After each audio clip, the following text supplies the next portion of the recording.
This is the kind of film that most people ignore, or if they don't, they feel sleepy while watching it.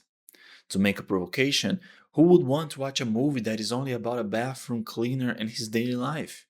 A story without explosions, secret organizations, or people with special powers. What's the fun in that? Oh, my dear friend, there is plenty of fun in there.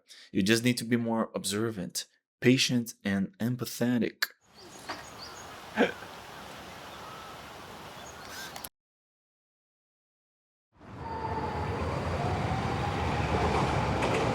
This is a world of rapid change. What is new today might be gone tomorrow.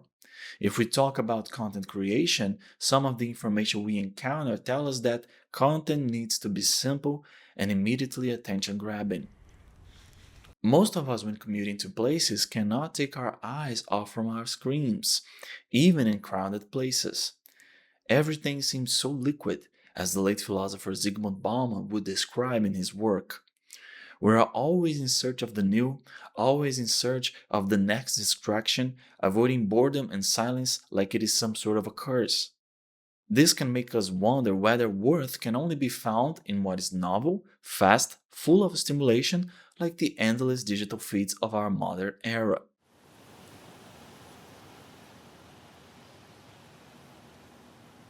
What if we go back to silence? How about we stop constantly worrying and suffocating ourselves with whatever is new in our feeds? As an alternative way of interacting with the world, what if we became more aware of the present, of our surroundings, and greeted people while looking them in the eye? How about we remove the earphones for a moment and simply listen to the sound of the trees, to life happening around us, while our thoughts felt free to wander through our minds? I believe that the movie Perfect Days can be considered an invitation.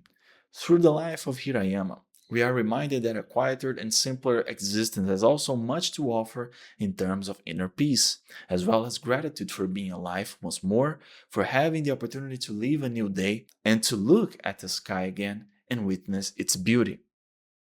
To observe the trees, our longtime neighbors and supporters of life, and realize their unique beauty and worth.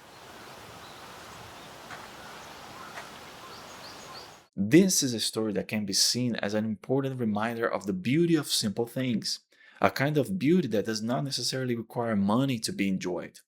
As a matter of fact, it demands an appreciation that comes from within ourselves in order to recognize the uniqueness of a landscape, the beauty of our plants, how enriching books can be for our minds, and how certain forms of companionship and friendship are priceless.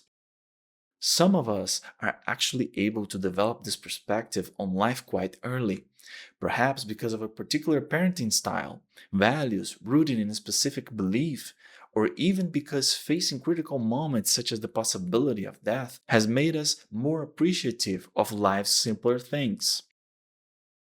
Sometimes we focus on aspects that are not truly important. We can be so mean, unfair, despicable, and ungrateful without realizing it, until something happens that reminds us how limited and forgetful we are, like clouds passing by. An accident may occur, or a serious disease may affect our bodies, reminding us that we won't live forever and we are not as significant as we once thought. Yet, at the same time, such realizations can help us understand that precisely because we are so small compared to many things, we should give proper value and appreciation to the simple aspects of our lives. Just because something appears to be simple, mundane, or easily overlooked does not mean it is unimportant. Sometimes a sincere good morning can brighten someone's day. A smile, a thank you, a hug, or telling someone you love them can mean more than you realize. Routine should not diminish the importance of the simple yet meaningful interactions.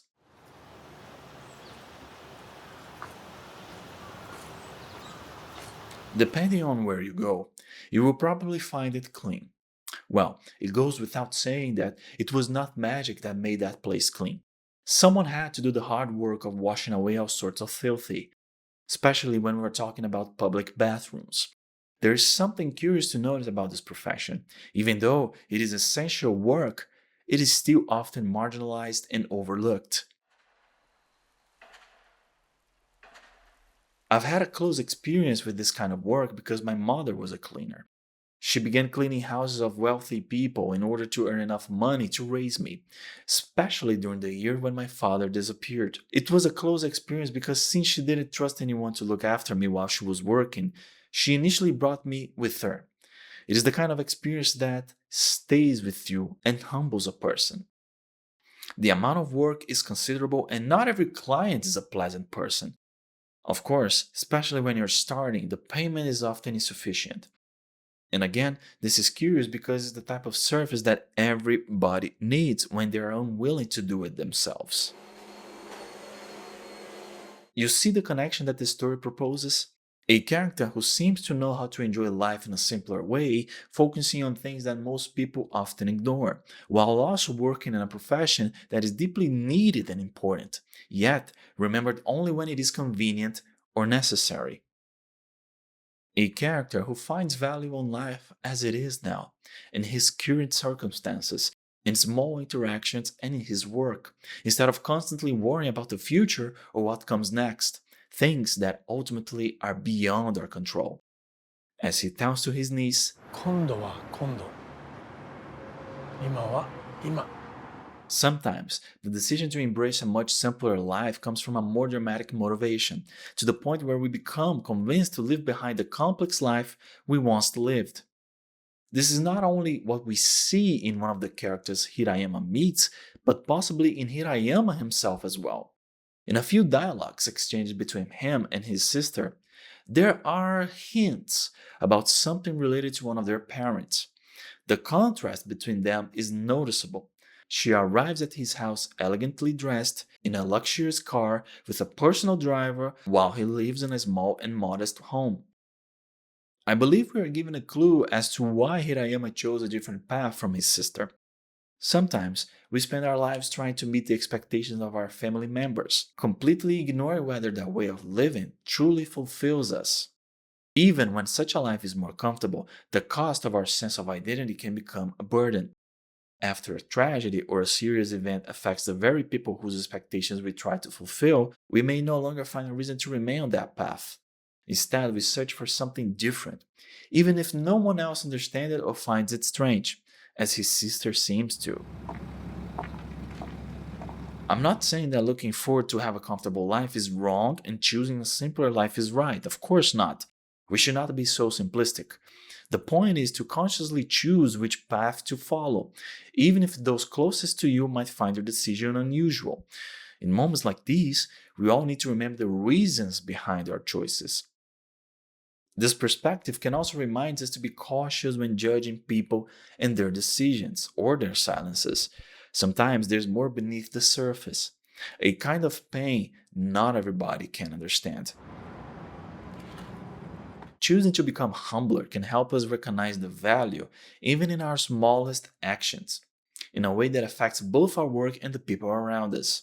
As I mentioned before, for us to find a clean bathroom, someone had to clean it with attention and dedication. Someone had to take that job seriously, even in a society that often mocks professions like this.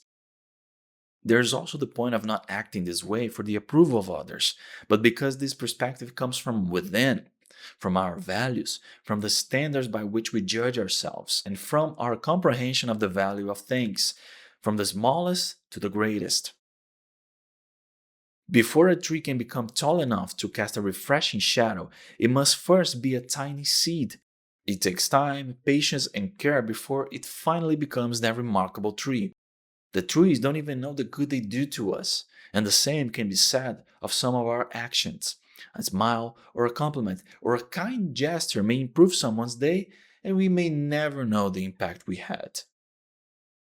Put down your phone for a moment. Look up at the sunrise. Listen to the trees and be grateful for one more day. Do the best you can in your commitments. Be kind to people. Next time is next time. Now is now.